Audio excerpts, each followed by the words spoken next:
everybody for coming to our graduate colloquium. This event was co-organized by a couple of grad students with me, Mario Gibney de Maison and Andrea Linder. Andrea's student teaching, so she's not here, but thank you to those ladies for co-organizing with me.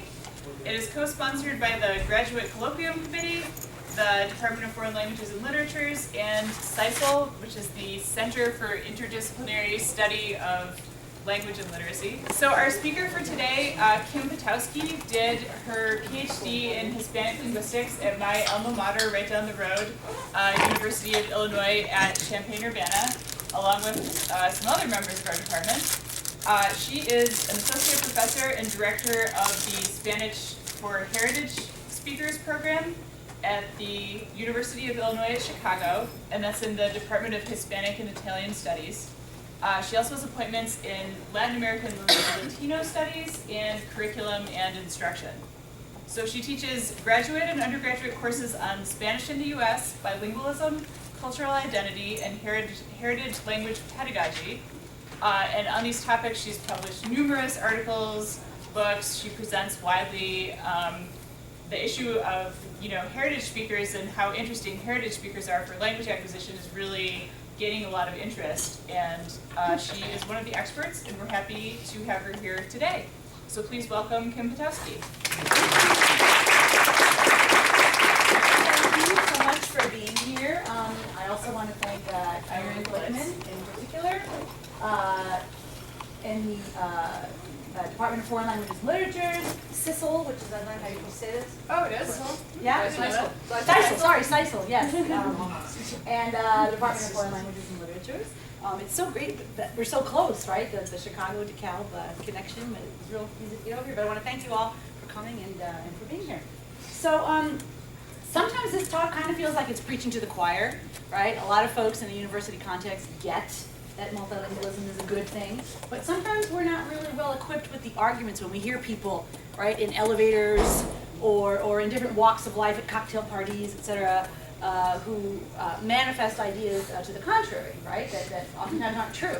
And so what I'm hoping to do today is just give you some of these kernels that might help you to respond to some of these people. And if maybe there's some of the things you didn't know, maybe then you'll learn something. So it's estimated, we don't have an exact count, but it's estimated that the majority of people in the world today are bilingual or multilingual. Somewhere between 50, I've heard it placed as high as 75% of human beings on this planet speak more than one language.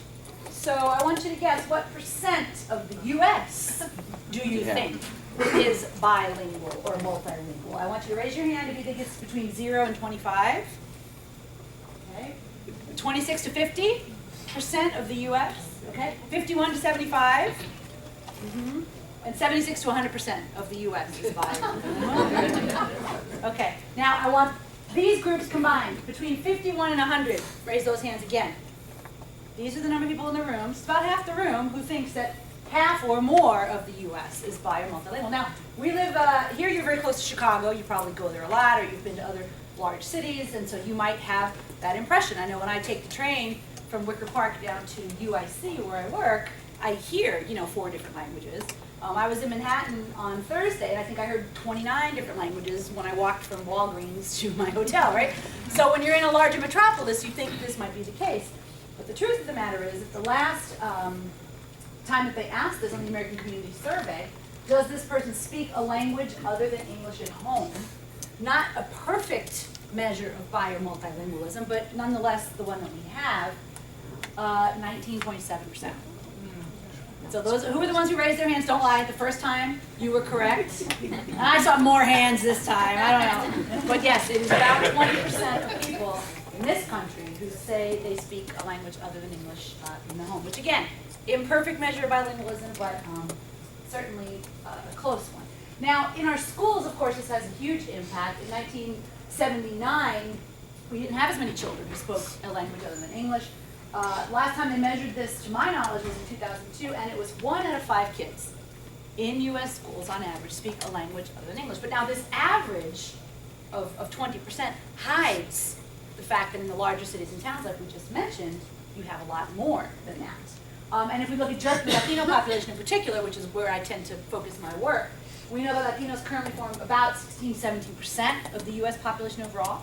But if you look at the larger cities in the country, Hispanic children form larger percentages of the local school population. So in Chicago, 44% of the Chicago Public Schools kids are of Latino origin. In Los Angeles, I mean, ni se diga, it's like 75%, right? Overall, the national average is 23. So 1 out of 4 kids in a public school in this country is of Latino origin, which doesn't always mean that they speak Spanish, but I think it's still important to keep in mind. So the arguments I'd like to present today: linguistic diversity is a resource. It is not a problem. There are good ways and not so good ways of helping people who don't know English and who want to learn English because they live here to do so. And people have a right to maintain their heritage languages and not be accused of rejecting mainstream US society. Okay? We'll talk a little bit about historically where this idea comes from and what are the new directions that we could move in. Okay, so first of all, is English the official language of the United States?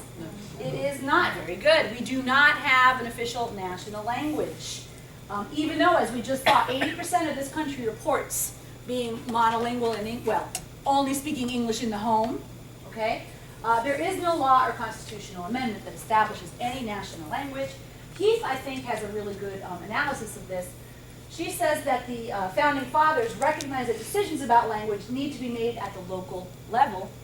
Not only that, but when you start tinkering with language, you're tinkering with religious and cultural freedoms. And that's an argument that I think makes sense. You know, why didn't the founding fathers say English should be our national language? Plus, they were all multilingual themselves, weren't they? The vast majority of them anyway. Now, an argument that I hear a lot, why don't they just learn English? Have you ever heard anybody just say, well, if they want to come here, they should learn English. They should just learn English, okay?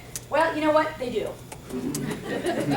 They do learn English. No one knows the importance of learning English more than an immigrant family who's trying to work and put food on the table, okay?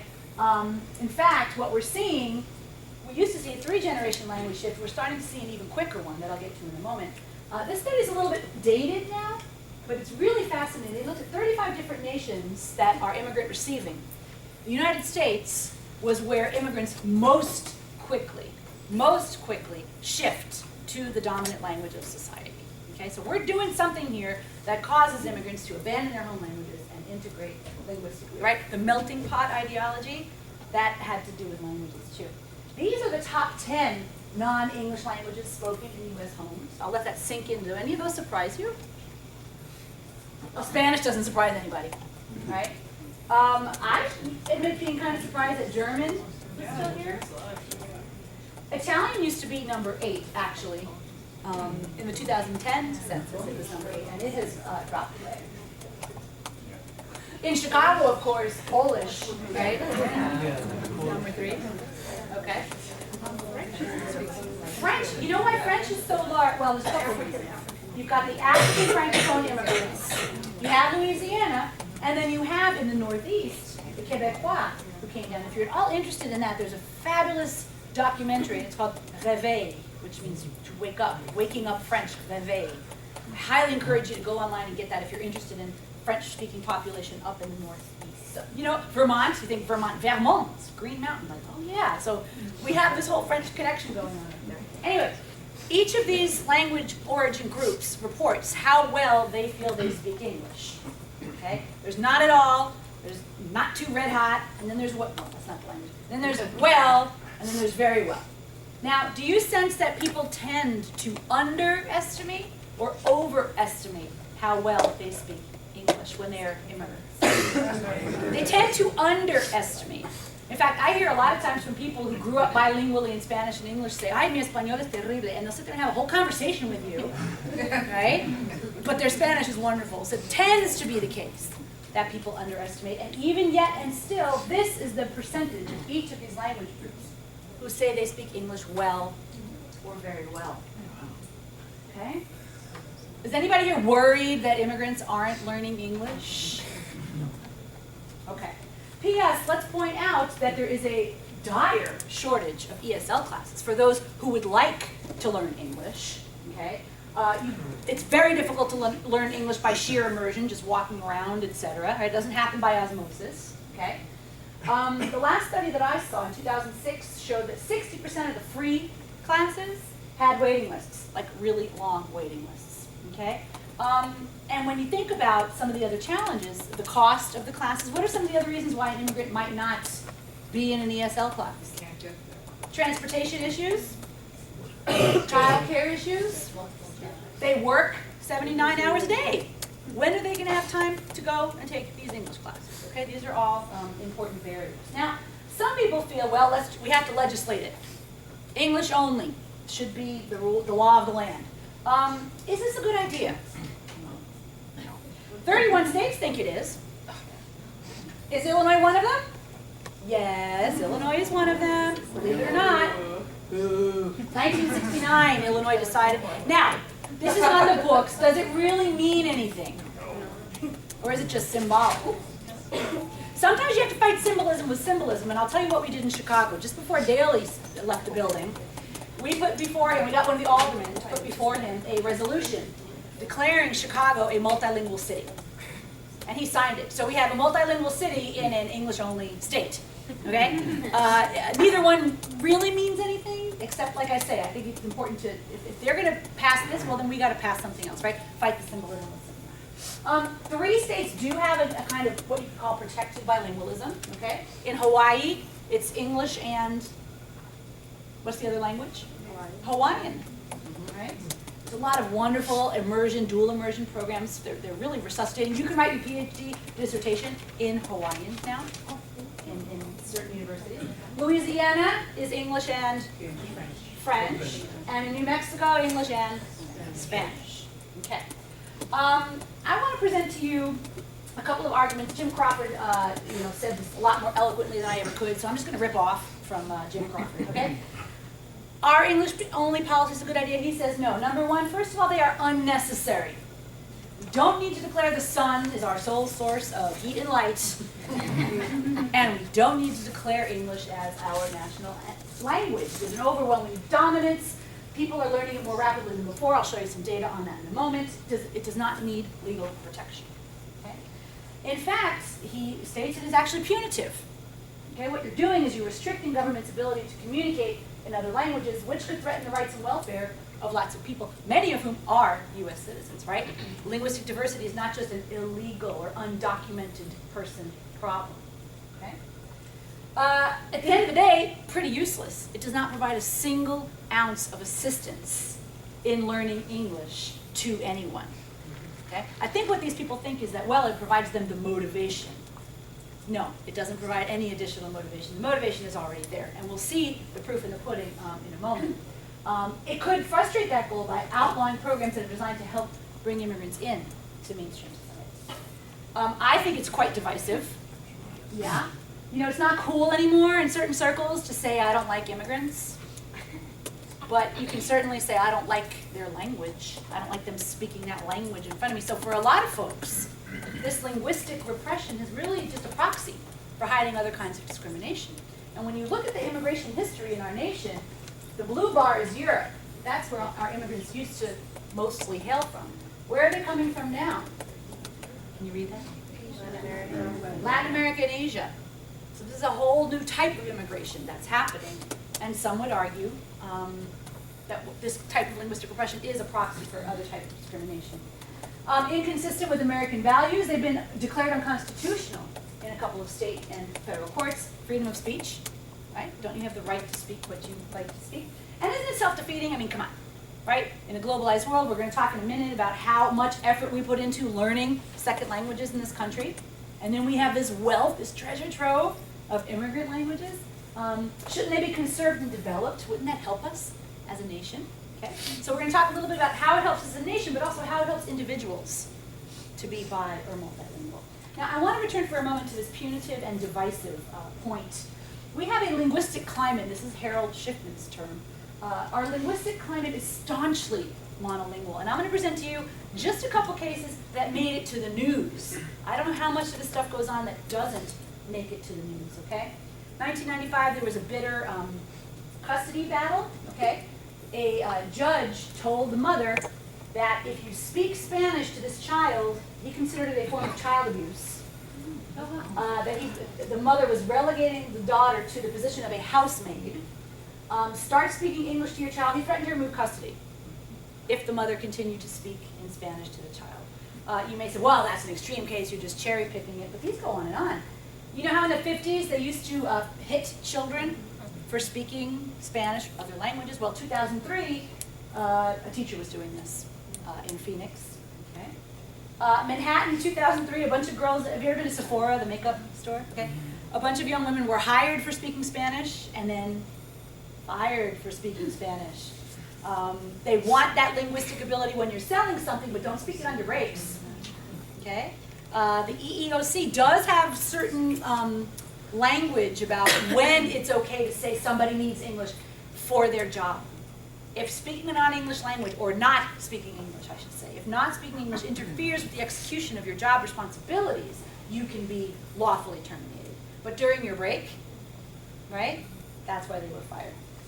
This kid, Zach Rubio, he was walking down the hallway and he said, no problema, which by the way, is not Spanish. And he was suspended. And his father called the school and said, let me get this straight. He was suspended not because he was fighting, not because he was cutting class, but because he used Spanish in the hallway. And the principal said, yes, I don't want it here. Okay? He eventually, they reversed that suspension, but Zach filed a lawsuit. He said, this principal, she's still there, the teacher sent me to the office, it's like nothing happened, there was no justice. So we need linguistic activism like this, and that's the kind of thing I like to think maybe happens after a talk like this. People go out, and instead of just turning a blind eye to things, you know, become active, make a change, right? Because the people who would like to see linguistic repression happen are really loud. They're really loud in the public discourse, right? So we need to speak up a bit more in defending linguistic rights. Oh, Dallas, Texas. They got tickets for driving while Spanish speaking, basically. People got pulled over for legitimate reasons. And if the police officer felt that your English wasn't good enough, by virtue of what training, I don't know. I doubt they had OPI training. You know, they heard an accent, they didn't like it, they gave you a $204 ticket for violating a law that's not on the books. Okay? So there was this grandma. She got 3 tickets. She made a legal U-turn, that's why they pulled her over. She didn't have her license, got a ticket for that. Then she got a ticket for not speaking English. Authorities were unable to explain why there's a statutory fine for a law that isn't on the books. They had to track them all down and give them their money back. So this is the Dallas, right? The Dallas police force, right? Executing a kind of linguistic repression, a kind of linguistic, what's the word I'm looking for? It's a scare tactic, right? It's a kind of message saying we don't like this here. I can't give you a ticket because you're Hispanic, so I'm going to give you one because you don't speak English. Okay? Now here's a different approach. I'm from New York. You know, Bloomberg isn't everybody's favorite mayor. Well, he's gone now, but he's a questionable figure. But he did do something I really liked, which is that he required every city agency that has direct interaction with customers to provide language assistance in the top languages of New York. And then all the other languages had to be available by phone. And this was his reasoning. Well, I'll get to his reasoning in a minute. Let me say what his detractors said. They say, you know what, 80% of our citizens speak English. Why should my tax dollars go for voting, registration, driver's license, etc.? Doesn't it take away all incentive? Have you ever seen anything like this, like out in public? No? You have? So maybe after this talk, if you do see something like this in public, instead of just going, oh, well, that's kind of, I don't like that, you know, do something about it, say something about it, okay? But here's what Bloomberg responds to this criticism. All the money that we're spending on these programs, if people don't know they exist and can't understand them, it's a waste. Does that make sense? If I'm going to provide you, for example, with a workshop on how to pay your heating bill, or what you need to do if you're being evicted, or any of the numerous services that we provide, if you don't understand them, I'm wasting my money. See, he's a businessman at the heart of it, right? And I think a lot of the same people who feel this way also evoke a myth that we were actually talking about earlier, if you recall. The my grandparents myth. Anybody heard? How does this myth go?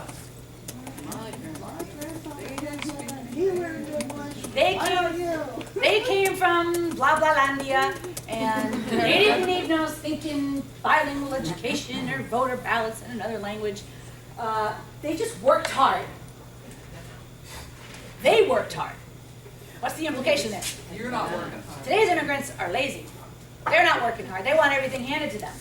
I don't think these people have never met an immigrant, like actually in their lives, right? And they forgot that grandma sat in her daughter-in-law's kitchen and couldn't even speak to her grandchildren. Yeah, we're going to get to that. That language shift is, yep. The thing is, life in the 1800s, early 1900s, even probably in the last generation, you didn't have to have a high school diploma. And you could make a pretty decent living in a factory or in a different trade, right? And you could feed your family and put them through college. It was a different world then. It's highly likely that these grandparents today would have a much different experience. And we have no measures of their language education. And we don't know how good their English was either, or what kind of, right? So this is the grandchildren, right, embellishing stories of their triumphant, grandparents, okay? So here's an idea. Instead of legislating, how about really helping people learn it? What could, if you're really that interested in immigrants learning English, put your money where your mouth is. Help them learn English. Legislating it isn't going to do it, okay? Now here, this came from a very unlikely corner. This is a Republican from Tennessee, right? Where the Latino population has, what, tripled? Since 1990. He sponsored a bill in 2006. He sponsored it several times. It got shot down every time. $500 vouchers to pay for English classes, since the free ones, like we just saw, are typically full. Now, what's his argument? Most education policy is the prerogative of state and local governments. I argue that the prerogative to help people learn our common language is a federal responsibility. This is very different than saying, oh, these immigrants, why don't they learn English? And it's right? This is saying, I want them to learn English. I want to do something about it. I really, seriously am interested in them learning English. Not just throwing them into a ball of lazy whatevers and saying, oh, why don't they learn English? Okay? Like I said, this gets shot down every single time. So I want us to think about what are some creative ways in which we can actually help immigrants learn English when they're here. Now, we've just examined evidence that immigrants do shift very quickly to English. Okay, and I'll show you actually some more in a minute. What about their maintenance of their heritage language?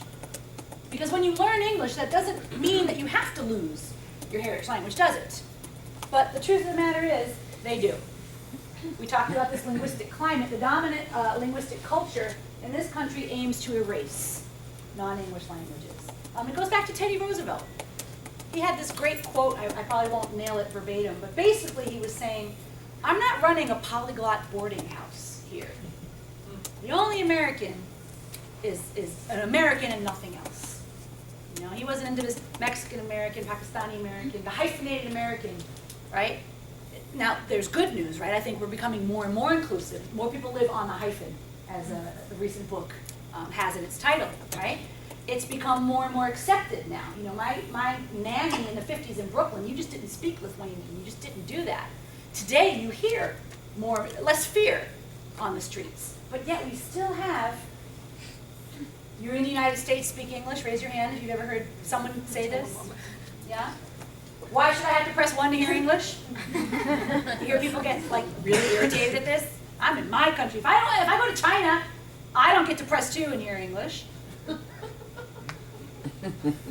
It's rude to speak a non-English language in public. People think you're talking about them. How egotistical are these people? Yeah, really. Like really, I have nothing better to talk about than your shoes. Right? Or how about this gym? Oh no. Mm-hmm. Right. Did you see the Coke commercial during the Super Bowl? I don't know. I don't watch the Super Bowl either. I kind of passively have to because it's on in my living room. Certain people in my house watch it. But I sure as hell heard about this, right? This was a commercial where you had, I forget how many different languages there were. Oh, Dad. They were singing America the Beautiful in a bunch of 8 different languages. And if you Google this, go home and Google and see, your screen might actually catch on fire. Because people were so angry. They were also very ignorant. I mean, you got somebody who says, did I put an example here? Somebody said they're singing the national anthem. Yeah. Which right off the bat, okay, maybe I can throw that person out because they're like really ignorant. But people were really not having that. Okay? But PS, just so we don't get too depressed, there were some very positive responses. These people put together a lovely, lovely video. All these wonderful children whose English is, very, very fluent, who got up and said, I'm, Hindu American and I speak English. So I'm ex-American, the hyphen piece, and I speak English. Okay? Just sort of as some kind of response. Again, we have to fight symbolism with symbolism, fight words with words. We have to be involved in this national discourse. Okay? So yes, you mentioned the typical 3-language shift. So what typically happens is you have your immigrant who comes. They're often monolingual in the language from their country. Okay? They either have their child here or the child comes very young, right? Second generation person. This person often they're schooled in English, they do everything in English. Are they proficient in their parents' home language? Often yes. Often yes. Okay? But their English is certainly stronger. Okay? And then what happens to the grandchild? Often they will have some receptive competence, and let's be careful to use receptive, not passive. There's nothing passive about understanding the language, okay? They often have some receptive abilities, but they often can't communicate with their grandparents. Okay? It's terribly sad. I see my in-laws communicating with, they live with us, and when they talk to my children, I mean, it's such a tight bond. I can't imagine them not being able to communicate with each other. This happened to the Italians, to the Poles, to everybody, and it still continues today. Not only is there a 3-generation language shift, we're actually finding it being faster now. Veltman found a really quick shift, and we're seeing a 1-generation language shift where the parent, and as a parent, I just can't even wrap my head around this. It's happening a lot. My understanding is in Vietnamese communities in California, I've read very recently, where parents cannot communicate with their own children, which leads to problems in school, gang affiliations, etc. So they're shifting, they are shifting to English. These people who run around saying immigrants are not learning English, where are they looking? Are they looking at a group of ladies who got here when they were like 60? Okay, fine. Maybe they didn't learn English, and maybe they're fine with it in that state of affairs. But the vast majority of immigrants, not only are they learning English, they're losing that family language very, very quickly. Here's just another study, 5 languages in Southern California, 2 generations. So basically, languages come here to die. That's what languages do here in this country. We have 2 exceptions that I'm aware of. One is the Hasidic Jews have managed to keep up their use of Hebrew and Yiddish. And then you have the Amish, who have managed to pass on their language generation after generation. Now, what do those 2 groups have in common? Isolation, religion. I mean, they're such their own community, they dress differently, they go to different schools, they do it. That's what it takes in this nation, right, to maintain your language intergenerationally. Now, some of my colleagues, scholars, will argue that Spanish in the Southwest, you are seeing 4th, 5th, 6th generation transmission, intergenerational transmission of Spanish proficiency. So that might be a positive exception. But everywhere else that I look, I've done studies in Chicago, I've read the work out of New York, out of the Southwest, shift, right? As they say, a shift happens. Yeah. Okay? So not only are heritage speakers shifting to English, we as a nation, are we that good at learning other languages? You know this, if you know the joke, don't shout it out. What do you call a person who speaks 3 languages? Trilingual? What do you call a person who speaks 2 languages? What do you call a person who speaks 1 language? Wah, wah, right? Yeah. Not so great at it. Do you remember, this was when Obama was, this was before he was elected, I think. He was still a senator? He still has some gray hair. I know, that's the first thing I saw when I looked. I was like, wow, you didn't have gray hair. He wasn't elected. Instead of worrying about whether immigrants can learn English, they'll learn English. You need to make sure your child can, and what he meant here was speak another language. He happened to say Spanish. And of course, the country just like went into a collective convulsion. What? Right? What he's trying to say is we should be a multilingual nation. He has not, to my knowledge, uttered a word about multilingualism since this quote. He made one statement. He said, I wish I spoke another language. And having lived in environments where there was another language spoken, I can't remember when that was. It was after he was After he was first elected. Because said, I I wish I spoke another language. Or I wish I learned another language instead. read that he learned one of the languages of He says he Indonesia. doesn't. So. So I wish I Pretty sure I saw him give an address. Well, maybe it was just a few phrases he memorized, I don't know. That's like saying Bush for Spanish. Yeah, I'm gonna get to the bottom of it, I wanna look that up. But anyway, the point being, this is not on our national agenda. Granted, there are probably issues that we would all agree are more pressing, okay? But this is something that I think should become part of our agenda. In fact, when he was our senator, remember, back in the day, ACTFL, the American Council on Teaching Foreign Languages, got a little bit of energy behind a proposal to put someone in the federal cabinet whose mission was going to be language diversity. Okay? And I remember writing a letter to Barack Obama, and he wrote, well, no, he didn't. Somebody stamped it, saying, yes, thank you, this is important, I agree, right? But then nothing has happened at the federal level. What does the federal government care about? Immigrants learning English. That's all anybody cares about is English, English, English, English, English. Okay? How long does it take to learn a second language when you're an adult? This scale has its critics, and with reason, okay? But the Army came up, the military, I should say, came up with different categories. Category 1 languages, about 600 class hours for proficiency. What does that mean? I don't know. Like basic, where's the bathroom, ordering food, finding your way home kind of thing. Category 2 languages, Category 3 languages. Okay? And that means in small classrooms, 5 people. Yeah. Highly There's motivated. a real, What's your Caveat in cap that. here at Northern? I know it's USC 25. is 23. Yeah, really tough. So we're investing a lot of time and a lot of money in learning languages. What if people who immigrated here were able to keep their heritage languages, right? Given the time and resources that we're investing, why squander the heritage language resources we have right here? Okay? Not only do they have the linguistic knowledge, they have a lot of cultural knowledge that most of us who are learning another language don't get until we go and live somewhere else abroad. Okay? Now I think some of this resistance in our country as a whole comes from at least 2 myths. The first myth is that somehow multilingualism is damaging to society, and the other myth that multilingualism is damaging to individuals. So this first myth, I know I'm preaching to the choir, but they did a study, 177 different countries. Joshua Fishman did this. And a bunch of people working on it, and they correlated everything from gross national product to civil strife to linguistic diversity, and there's absolutely no correlation. Right? I think some people think that it's going to be a Tower of Babel, or over in Belgium they want to kill each other, they hate each other.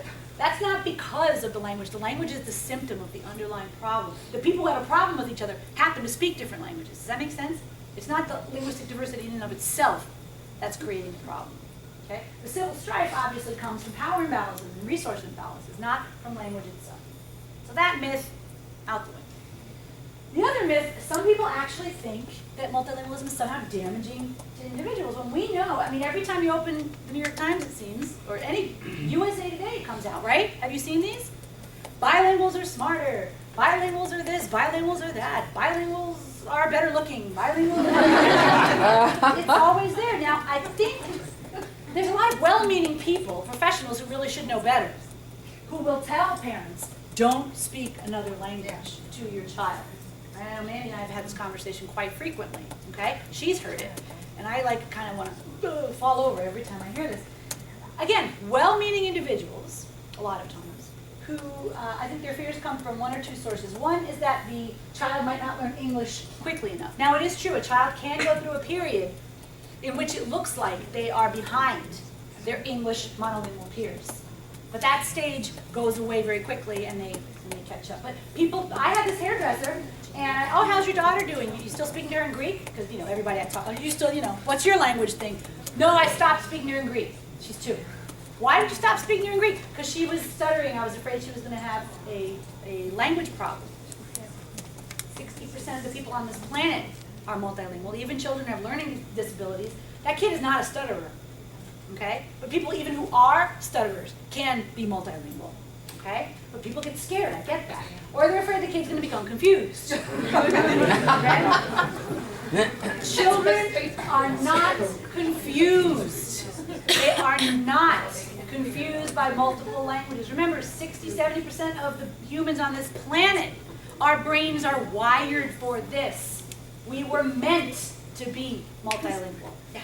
I know a lot of us, or at least a few of us here, are studying more than one like second language, third language. And there's a lot of studies about bilingualism with children. Do you know anything about like multilingualism with children then? I don't know the literature personally, but I can direct you to it. Okay, For sure. Yeah, yeah. I think I might just go, since they're filming this, I might just go through the whole thing and then take your questions at the end. Is that okay? Yeah. All right. There's no evidence that children are confused. Like I said, they can go through a short stage in which they will mix. My kids used to say things like, the verb in Spanish, pisar is to step on. And my son got mad once because his dad accidentally stepped on his toe, and he said, "Papi pieced me." Right? Or like, you say to a kid a lot, "No grites, don't shout, no grites, no grites," right? And my husband shouted something to me across a large space, and Nico turned to him and said, "Papi, don't greet." So, and I'm sad because they don't do it anymore, right? It was a very short window where they would do that kind of thing. Code switching is a very natural phenomenon. People misinterpret it as confusion or as not knowing either language well. Nothing could be further from the truth. I don't have time to go into it. You can teach a 16-week course just on code switching, okay? It is rule-governed behavior. You don't just change wherever you want. It requires strong levels of syntax in both languages. And a lot of times it's a proud declaration of identity. I hear students a lot who they say it as if it's a bad thing. I speak Spanglish. I speak Chinglish. I speak Arabic. And I tell them, you should be proud. You should be very, very proud of that. Now, I'll come right when I conclude at the end. I'll talk a little bit about the contexts in which different types of language are appropriate. But there's nothing wrong with code switching, just the opposite. Does anybody here, raise your hand proud if you are a code switcher? If you use two languages and you mix them up, yeah, that's the way to go. Why do we think that's lazy, right? There's this great comedian, Bill Santiago, and he says, I have two legs. Nobody calls me lazy because I don't hop around on just one. I use them both. So use both your languages. Now, what do we do in schools? Kindergarten through 8th grade, English, English, English, English. We get to 9th grade and we say, now you can study another language. Who tends to learn languages better, more completely, more native-like, etc.? Children or adults? Children. Why do we wait till 14? Because we don't care. We're not interested in developing true bilingualism in this country. If we were, we would have a different kind of school, which I'm going to talk about in a minute. We all know that the more quality instruction that you give in the home language, the greater the English acquisition. This is completely counterintuitive. You're telling me, a Chinese immigrant, that I should put my kid in a Chinese English bilingual school and they'll learn English better? What's wrong with you? That doesn't make any sense, but I'm going to show you the evidence in a minute. We know that language learning before the ages of about 8 to 10 is when it starts to, not impossible, don't give up hope, but it's in a different part of the brain. Remember Arturo Hernandez came and gave that talk? The language that you acquire early, some have called an organic type of language learning. Bilinguals better able to solve different kinds of puzzles. I won't have time to go into it.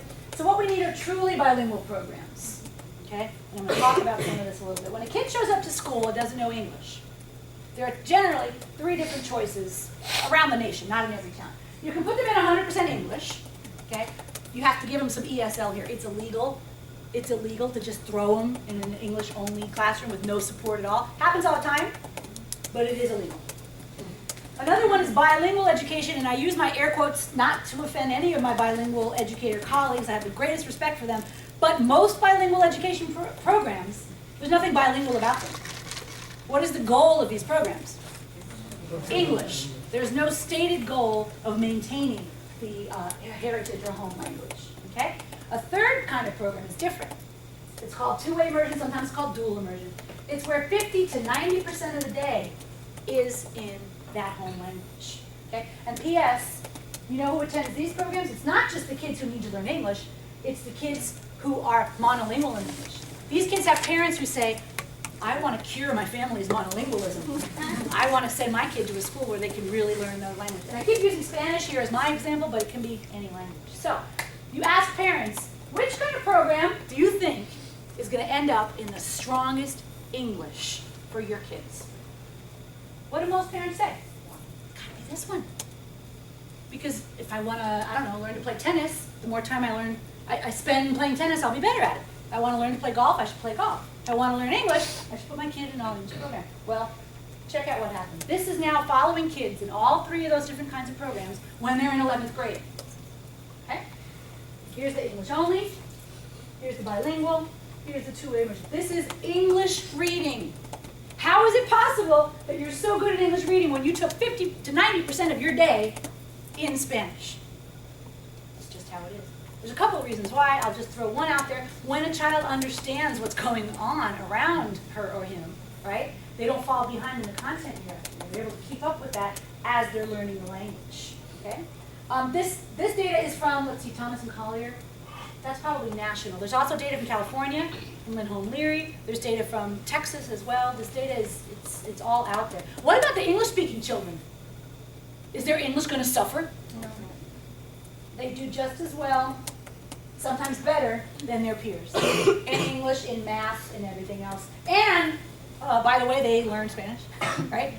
They have something that their peers do not, okay? So if I had a magic wand, or, I got granted like one wish, it would be to have all schools in this nation be dual language immersion. Okay? That means you show up and you're taught at least half of the day in another language. Now, I realize there's political problems. Which language? Somebody always says to me, well, in Orange County, California, there are 90 different languages spoken by the student body. Which one do you pick for the schools? That's a problem I'd like to have. Let's solve that problem when we get there. Let's first establish dual immersion. Okay? The other thing, and I'm going to conclude with this, is when our heritage speakers get to high school, okay, offer them a specialized kind of instruction for heritage speakers. Okay? Your Spanish 1 class is not a good fit for them. Okay, think about it. It's a little bit analogous. It's not the same, but it's a little bit analogous to me. I went to high school in New York, showing up to my college campus and taking an ESL class to fulfill my English language requirement. They wouldn't let me do that. Why do we always have heritage speakers taking Spanish as a second language class? Doesn't make a lot of sense. When they're strongly proficient. Okay? There's a couple of neat resources here. If you're interested in this topic, I urge you to check out the National Heritage Language Resource Center. They operate out of UCLA. They have the best free online videos. I mean, you can't imagine how good they are. There's 8 modules. You just have to create an account. They have videos and PDFs, and it's a really good training experience if you're interested. If you're a teacher, how many teachers are here? Okay. If you're a teacher interested in teaching a heritage language to heritage speakers, that's a really great resource. There's also community efforts. Saturday schools. Is anybody here, did your parents drag you to Saturday school when you were a kid? Yeah? Okay. I've worked with some heritage community schools in Lithuanian, Spanish, and Polish. And what the people will tell you is, I hated it. I hated being dragged to Saturday school, right? But every single one of them as an adult, you know what they say? So grateful. Thank God my parents dragged me to Saturday school, because now I am biliterate in Polish and English or whatever it is. So other community efforts, we can sponsor trips abroad where that's possible. I encouraged a group of ladies once to have a reading group in their local library, okay, to read to the children. So if you know a non-English language, okay, speak it. Speak it to the children in your family. Even if you think, well, my Tagalog isn't that great, do it anyway. Remember, that window starts to close down between 8 and 10. You can get some basic syntax and vocabulary in there. Just do it. Read it to them. Bribe them. I bribe my children. Before bed you get 10 minutes of a movie. I'll give you 20 if we put the Spanish soundtrack on. Okay. We put the Spanish on, okay? I take them to Mexico. I let them watch Cartoon Network in Spanish all day long because it's in Spanish, okay? The two-way immersion programs, again, I'm a huge fan of that. If you're monolingual in English and you want to do something about linguistic diversity, there are classes, there are tutors. Some people can afford a nanny for their children to speak to them in another language. There's also media and bribing. There's also two-way immersion, okay? And if you're a teacher and you're working with heritage speakers, use a language arts approach. If they gave you a Spanish as a foreign language textbook and you look out and a bunch of your students are, Mexican-American, right? You're basically going to be teaching 2 classes in one, and you need another book. You need a book that uses language arts approach. What do I mean by language arts? Who went to high school here in the U.S.? And you had an English class, right? Even though you already spoke English? Yeah? That's the other argument. Why should they study Spanish if they already speak it? Nobody says that to English speakers. But what did you study in your English class in high school? Shakespeare, literature, writing, reading, poetry. That's the kind of things heritage speakers need to be doing in their Spanish class, their Chinese class, their what. Now in Chinese and Arabic, etc., they've got that initial literacy, they've got to learn the script, right? So that's a whole other ball of wax, but for Spanish, we have a much easier time with it, okay? Now, everything I just presented to you here, for example, is kind of neat to translate into the heritage language. Make that be part of your curriculum. Empower students to go out into the world and talk about these issues. They themselves have suffered from some of these problems, okay? And finally, I think we need to question this concept of incorrect. I hear this a lot from very well-meaning teachers. Oh, the Spanish that heritage speakers speak, it's incorrect, it's not so good. They code switch, when we talk about code switching. They use words like parquear, or, you know, la rufa está liqueando. Stuff like that. Actually, I had a guy say to me, it's not la rufa, and I thought, oh gosh, here we go, he was a prescriptivist, and he said, it's el rufo. Oh, okay, in your dialect, it's el rufo. Being sociolinguistically aware, understanding that they live in a situation of language contact, understanding that languages always change, understanding that the United States has its own variety of Spanish. We ain't trying to pass for Mexicans. We ain't trying to pass for anything else. We are the second largest, depending if you count the undocumented people, the second largest Spanish-speaking nation in the galaxy. At what point do we get to say, you know what? It's fine to use this word or to speak this way. And I like to liken it, I use this little metaphor. When you go to the beach, what do you wear? Bathing suit, chanclas, right? It's not a nude beach, you have to wear something. So if you're Justin Timberlake, maybe, yeah, I know, right? Now, if he has to go to this wedding this evening, which appears to be, you know, in a temple or a church or some fancy place, right? Can he go like that? No. What does he need to wear? This. What would happen if he showed up here like this? Well, besides, you know, right? What would people say? So inappropriate. Pero ¿qué le pasa? Está loco. Right? ¿Qué le carajo? See? Now, what would happen on the same token if he were to go like this over here and it's not a beach wedding? The same word, right? Inappropriate. Now, here's the question, people. Can you say that a bathing suit is incorrect?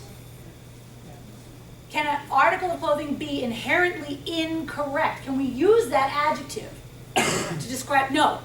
We can say that it's what? Inappropriate for this context. Can a tie be incorrect? I've seen a lot of ugly ties in my day. Okay? A tie cannot be incorrect. It can only be appropriate. So, a lot of times our heritage speakers show up in our classes with beach Spanish, or beach Tagalog, or beach Chinese. Okay? When they show up in their bathing suits, as teachers, we can say, oh my God, that's terrible. Oh, I can't believe, how dare you, your Spanish is so bad. Or we can understand, you know what? Every time that Fulanito had to go to a wedding in his life, i.e. do something communicative formally, it was in English. If you look at his closet, his English closet, he's got a billion suits, and he's got that. He's got, his English closet is busting at the seams. His Spanish closet has this. Okay? We need to understand that. We need to understand why. And understand that it's like not his fault or that he speaks poorly. He's never had to do this in Spanish. So our job as educators, I think, instead of saying, take that off, burn it, I never want to see it again. Our job is, come, let's go to Macy's. And I'm going to get you a shirt, and you help it. He's going to get it wrong. He's going to put it on backwards. The tie's going to be, the shoes aren't going to be on the wrong feet. He'll get it wrong. But with time, you will begin to learn, for example, you don't use aiga in a written essay. You don't use fuistes in a written essay. Neither one of those is incorrect, just like a bathing suit is not incorrect. Does this make sense? So I think as educators, that's one of the most important things we can remember, to be sociolinguistically informed when we're working with our students, meet them where they are, materials that are relevant, language arts approach, not foreign language approach, y sobre todo respect the language that they bring to class. So I think I'm going to conclude here, and we do have some time for questions. Thank you very much.